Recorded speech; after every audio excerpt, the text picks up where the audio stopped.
to Pete and Hannah's Watchlist.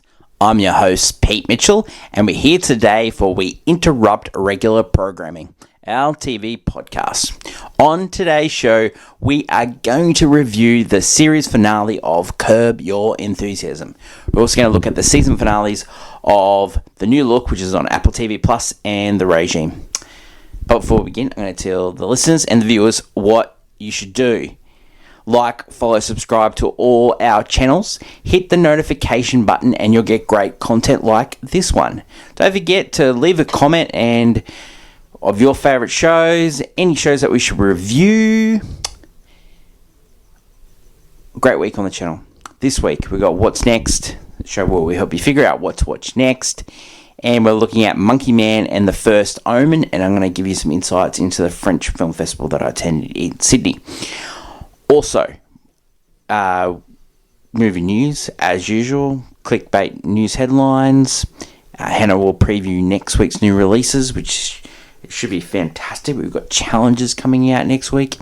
And this week on AFI Top 100 podcast, the revisited 10-year anniversary, we're looking at Spartacus, starring the great Kirk Douglas. But let's get on to the show, and the first TV show they're going to review today is the final episode of Curb Your Enthusiasm, 25 years in the making, and Larry David has finally finished his show. We get the conclusion of this season where Larry has been found. He has to go into court to find about the election interference, and all his friends go back with him.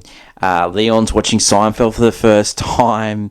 They run into Alison Janney on the road, and she gives him the finger, and then it turns out to be Richard Lewis's longtime love. Susie and Jeff are there. Ted and Cheryl are there as well. Larry tells everyone that Cheryl doesn't like Mexican food, and Cheryl does not like that at all. It's Susie and Jeff's anniversary, and Jeff's trying to get a special recipe, salad dressing recipe for Susie, but the owner of the recipe, the lady that Larry helped with water, she will not give it up. The court case is not going well at all. The prosecutor is played by the great Greg Kinnear, and a travel trove of people that have run into Larry, that have always despised Larry, and they bring back all the hurtful things. Jerry Seinfeld turns up, and Jerry and Larry have always got great chemistry and some really good funny humour there. As we sort of predicted in the last couple of weeks, it's a lot of callbacks of the Seinfeld finale with the court case, and how this plays out with Larry just doing so many silly things, as like the Trump interference election with the Santa Monica person. Just really, really, really funny. And I liked Seinfeld's last episode, and the fact that they got a lot of grief for that episode, and the way they finished this episode where Larry gets found guilty, he's put in jail, and then Jerry works out that one of the jurors who was supposed to be sequestered was not actually in the hotel, and he was out having dinner, and so it was declared a mistrial, and Larry got away with it. And then Larry says, "Oh, that's what we should have done for Seinfeld." It's very funny. And like the best part of the show was just always the interaction between Leon, Larry, Jeff, Susie, Cheryl, and Ted Danson. Ted Danson in this episode is trying to create a little bit of buzz for himself, like he's trying to draw the limelight away from Larry. Larry's just having nothing, no bar of it. At the end of the episode where they're on the plane and Susie brings up the blind and blinds everyone, and then they're all trying to vote, and Susie would just not give in. The callback for the start of the episode where Larry gets in trouble for using his phone, and then he dobs everyone in who's using their phone. It's just, it's so funny. I just, like, a lot of people said, it's not the best season, but any Curb season is some of the best TV. And, like, TV comedies haven't been great recently, and having this show go out on a really good note. It just shows, TV comedy is not easy, and these guys do it so well. So that's the end of Curb Your Enthusiasm. I would probably rate the season overall golf clap and the show overall an all-time classic, and it's a definite watch for me. The next show I'm going to look at is Regime. I had so much promise for this show, but it just didn't deliver. The last episode was, really bad. We pick up after the last episode. They escape from the palace, the corporal and the chancellor, and he's worried that she's going to screw him over. They finally get picked up. She meets this it's like a oligarch, and he says, you can get it all back if you get rid of the corporal, and she does, and that's pretty much the episode. They could have gone so many parts. I can see what they're trying to do. They were trying to poke fun at things, and at the end of the episode, Kate Winslet gives a speech, and she's behind a glass shield, and saying to her public that the evil Chinese authoritarians with the evil 5G, and just I could see what they were trying to do, but I just didn't pull it off. I like Kate Winslet, and I thought she had her moments in this show, but the promise didn't lead up to it.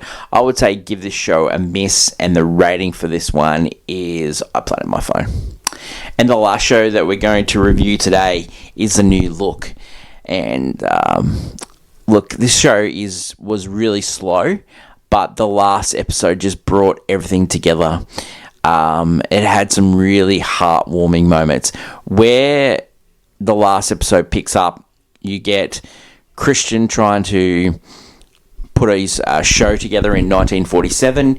He takes all the seamstresses from the other designers because he's got a bigger budget, and so they're revolting, and they take that to Laurent, and he is going to ban him from basically getting these workers.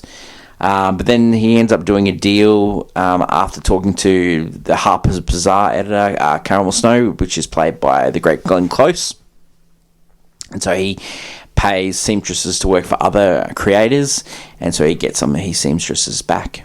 His sister Catherine is still living at their childhood home, and she doesn't understand what he's doing, Christian, but then she has callbacks of what he was like and how he takes things to heart. He's really struggling that all his friends, Pierre Balmain, have sort of like turned on him. He's trying to create a fragrance at the same time, a fragrance that he calls Miss Dior, and it turns out that Miss Dior is about the things that he smelt in his childhood home, and he names it after his sister, who meant so much to him. His sister didn't know that it was named after her until Caramel so tells her, and it's really heartwarming, the fact that he named that perfume after his sister. And then he tells his sister that, not only the perfume is about her childhood home, but you and that garden were the inspirations, and they show all the designs were all bits of the garden that they grew up in and they grew up playing in. And it was just so pretty. And John Malkovich is really good in this episode, and Ben Mendelsohn. The Coco Chanel bits, she's getting her company back. She gets blackmailed by Spatz, and her nephew finds out and then dobs her in for being a Nazi sympathiser. I'm not sure if they're going to have another series, because they go through, at the end of the episode, they go through 50, 60, 70s, all the different looks, and then it ended with no new look. I like this show. It's my type of TV, how it all comes together at the end. Ben Mendelsohn's great in this. Maisie Williams is great when they have got really good chemistry, good brother-sister dynamic. And John Malkovich, I did not like the Juliette Binoche bits. I would have preferred just to concentrate on all of Christian Dior stuff, but yeah, she played a pivotal role in it. She talked to Nazi sympathising ways, saying that she's been persecuted as a woman all the time. Interesting take. Yeah, so that was really interesting. But yeah, just those bits just didn't work for me. I really, I'm a Ben Mendelsohn fan, so I really like the Christian Dior bits, and yeah, what a fantastic designer, and the way those dresses looked right at the end. Like they didn't show the show at the end. They showed they take you back to the first episode where he's talking about what the war was like and how important it was to come out of the war with these new designs and make people feel free again. So yeah, that's a new look. I would say for those who love an eye for fashion, it's a definite watch. And if you're a Ben Mendelsohn fan, you're Mendelsohn head, I would watch it as well. Rating for this one is a golf clap, and new look is currently on Apple TV Plus. That's it for the show today. Where are we going next week? Well, Shogun is back. We'll have a look at a few episodes there. And we'll also look at the new Apple TV Plus. Apple TV Plus, just no one watches it, but it churns out bangers. The new crime noir show starring Colin Farrell called Sugar has started. So we'll give a look at that and see if people should give that a watch as well. That is it for today. Don't forget, tomorrow we have What's Next, the show where we help you figure out what to next with all when it comes to movies. Great week on the channel. Don't forget to like, follow, and subscribe. Send us your feedback of what you want us to review. And if you have any ideas for content, just send them through. And some of our best ideas are from our viewers. Thanks everyone for watching. Until we catch up for tomorrow for What's Next, long live TV viewing and long live cinema. It's bye for now.